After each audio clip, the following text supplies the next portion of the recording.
Hi guys, মই কচনাৰ মোৰ নতুন ব্লগলৈ আপোনাক স্বাগতম জনালোঁ। এয়া চাওক জ্যোতি পাঠশালা ডিব্ৰুগড় ইউনিভাৰ্চিটি। এয়া চাওক ডিব্ৰুগড় বিশ্ববিদ্যালয়ৰ ভিতৰখন। চাওক ইমান ধুনীয়া পৰিৱেশ, চাৰিওফালে অকল সেউজীয়া পৰিৱেশ। ডিব্ৰুগড় বিশ্ববিদ্যালয়ক আৰু আন এটা নামেৰেও পৰিচিত ডিব্ৰুগড় বিশ্ববিদ্যালয়। নাহৰ দেশ হিচাপে বিখ্যাত ডিব্ৰুগড় বিশ্ববিদ্যালয়। যিহেতু ইয়াত বহুতো নাহৰ গছ আছে, সেইকাৰণে ডিব্ৰুগড় বিশ্ববিদ্যালয়ক নাহৰ দেশ হিচাপে স্বীকৃতি প্ৰদান কৰিছে। নাহৰ দেশ বুলি ক'লে সকলোৱে চিনি পায় ডিব্ৰুগড় ইউনিভাৰ্চিটি বিশ্ববিদ্যালয় বুলি। এয়া চাওক, ময়ো আজি ডিব্ৰুগড় বিশ্ববিদ্যালয় নাহৰ দেশলৈ গৈছিলোঁ এটা বিশেষ কামত। সেইকাৰণে ভাবিলোঁ আপোনালোকক অকণমান আমাৰ এই নাহৰ দেশখন অলপ দেখাই দিওঁ বুলি। এয়া চাওক, চাৰিওফালে নাহৰ গছ।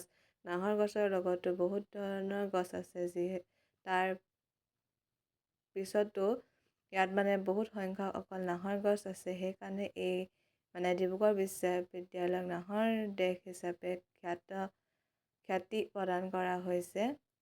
সেয়ে আপোনালোকক দেখাবলৈ অলপ চেষ্টা কৰিলোঁ। এয়া চাওক, এইফালে এইবিলাক চাৰিওফালে সেউজীয়া পৰিৱেশ। এয়া চাওক, নাহৰ গছৰ পৰা আদি বহুত ধৰণৰ গছ আছে।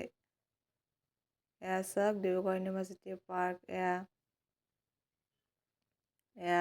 এইটো হৈছে ডিব্ৰুগড় বিশ্ববিদ্যালয়, এইটো এডমিনিষ্ট্ৰেটিভ বিল্ডিং। এয়া চাওক, এডমিনিষ্ট্ৰেটিভ বিল্ডিং। মোৰ তাত অলপ কাম আছিলে এডমিনিষ্ট্ৰেটিভ বিল্ডিঙত। তেতিয়া ভাবিলোঁ আপোনালোকক অকণমান ডিব্ৰুগড় বিশ্ববিদ্যালয়ৰ পৰিৱেশ ওৰফে নাহৰ দেশখন অলপ দেখাই দিওঁ বুলি। এয়া চাওক, গোটেই নাহৰ দেশখন ইমান ধুনীয়া। চাওক, চাৰিওফালে সেউজীয়া পৰিৱেশ। এই সেউজীয়া পৰিৱেশত থাকিলে মনটো বহুত ভাল লাগে, আৰু এই সেউজীয়া পৰিৱেশত থাকিলে সকলো দুখ ভাগৰ পাহৰি যোৱা হয়। সেউজীয়া পৰিৱেশে আমাৰ মনটো উৎফুল্লিত কৰি তোলে। সেয়াকে আপোনালোকক অলপ দেখাবলৈ চেষ্টা কৰিলোঁ। এয়া চাওক, চাৰিওফালে সেউজীয়া পৰিৱেশ। চাওক, এইফালে নাহৰ গছ। নাহৰ গছৰ লগতো বহুত ধৰণৰ গছ আছে, আৰু নাহৰ গছৰ সুভাষো বহুত। আৰু এয়া চাওক, এইফালে চাওক, ইমান ধুনীয়াকৈ সজাই তুলিছে। এইফালে চাওক, পাঞ্জাৱ নেশ্যনেল বেংক ওচৰতে আছে নিচেই। এইফালে চাওক, ইমান ধুনীয়াকৈ সজাই থৈ দিছে।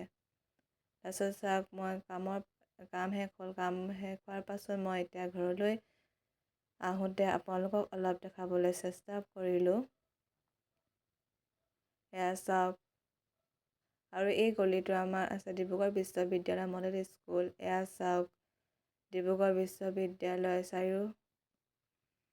কাষ। এয়া চাওক, চাৰিওফালে সেউজীয়া গছ গছনি। চাওক, ডিব্ৰুগড় বিশ্ববিদ্যালয় চৌপাশ ইমান সুন্দৰ পৰিৱেশ। সেয়াকে ভাবিলোঁ আপোনালোকক অলপ দেখাওঁ বুলি।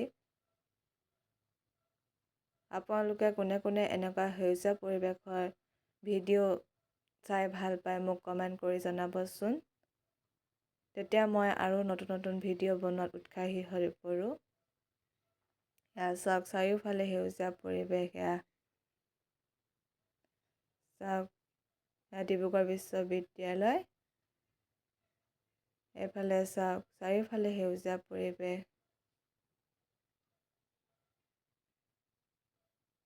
চাৰিওফালে সেউজীয়া পৰিৱেশ। এইফালে চাওক, চাৰিওফালে সেউজীয়া পৰিৱেশ। এই সেউজীয়া পৰিৱেশত থাকিলে সকলো দুখ ভাগৰ পাহৰি যোৱা হয়। সেইকাৰণে ময়ো আজি মোৰ কামৰ লগতে মই সেউজীয়া পৰিৱেশখনো অলপ ফুৰি আহিলোঁ, আৰু আপোনালোককো দেখাবলৈ অলপ চেষ্টা কৰিলোঁ।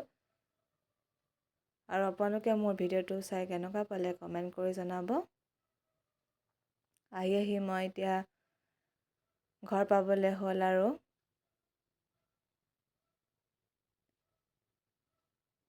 এয়া চাওক,